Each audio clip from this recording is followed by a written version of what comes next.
नमस्ते बच्चों।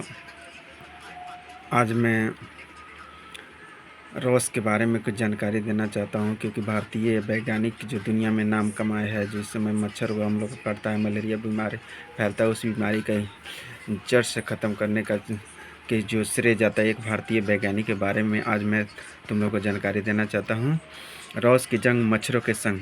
मलेरिया एक व्यक्ति से दूसरे व्यक्ति में फैलने वाली एक संक्रामक बीमारी है। बीमारी मच्छरों के काटने से होती है तथा मच्छर मलेरिया के जीवों के वाहक है तथा उनके द्वारा ही मलेरिया के कीटाणु फैलते हैं। यह तथ्य जानने के वर्षों लग गए। स्वतंत्रता के पूर्व भारत में एक महान चिकित्सक हुए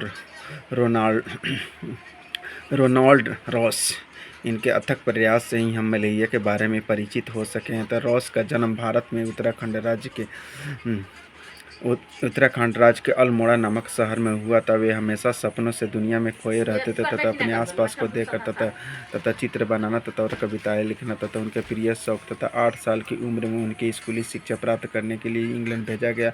मजह 14 साल की उम्र में वहाँ के एक प्रसिद्ध स्कूल में उन्हें गणित के लिए पुरस्कृत किया गया तथा पुरस्कार में मिलित किताब से गणित में उनकी तथा रुचि बढ़ी। तभी तथा पिताजी ने कहा कि डॉक्टरी पढ़ो तथा सपने देखने वाले रॉस ने बहुत ही परिश्रम से तथा मेडिकल की परीक्षा पास की।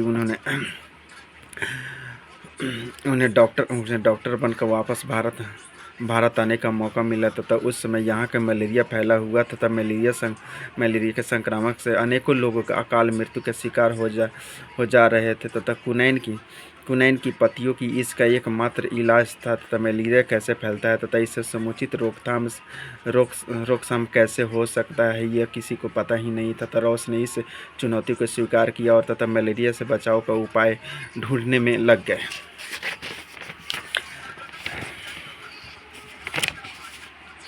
अपने काम के दौरान उन्हें अब पाया कि जहां मच्छर ज़्यादा है वहां मलेरिया का प्रकोप भी ज़्यादा ही। यद्यपि उस समय वे मच्छर के और तथा मलेरिया के बीच संबंध का समझ नहीं पाए तथापि लोगों को मच्छर से बचाने के लिए सलाह देनी शुरू कर दी थी। तो उन्होंने बताया कि घर के आसपास पानी जमा होने नहीं दे तथा नाली के ढक कर रखे ताकि वहाँ के मच्छर नहीं पनप सके।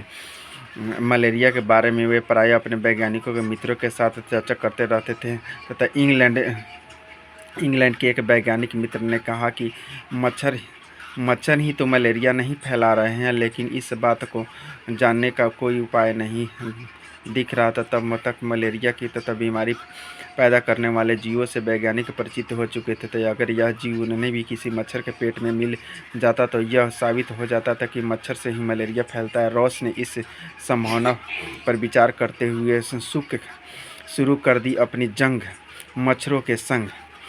मलेरिया के मच्छरों को पहचानना और मलेरिया के रोकथाम का तरीका ढूंढने उनका जीवन का ध्येय बन गया। वे लगातार मलेरिया के रोकथाम तथा उनके बचाव के उपाय में लगे रहे। वर्षों बीत गए, लेकिन मलेरिया और मच्छर के आपसी संबंध का पता नहीं चल सका।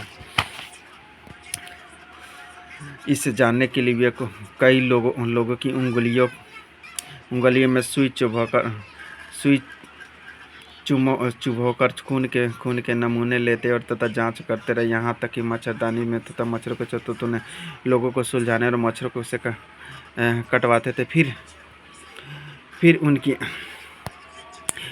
उंगलियों तथा चुभोकर खून के नमूने लेते थे, उनके जांच करते थे। मच्छरदानी के मच्छर को पकड़कर उनके पेट तथा सूंड की चीर फाड़ कर के अंदर में तथा पदार्थ तथा सूक्ष्मजीव की सहायता से जांच करते थे। इसी क्रम उन्हें कई लोगों ने सहयोगी की था। सबसे ज़्यादा मदद उनके कर्मचारी अब्दुल एवं तथा एक मलेरिया का मरीज हुसैन खान ने की थी। तो हुसैन खान की डॉक्टर रॉस ने काफ़ी देखभाल की तथा उन्हें फलों का जूस, दाल, सब्जी आदि पोषक खाना खिलाते थे। साथ ही बार बार उन्हें मच्छरों से कटवाते थे कि फिर सुई चुभोकर खून के नमूने लेते उनकी जांच करते।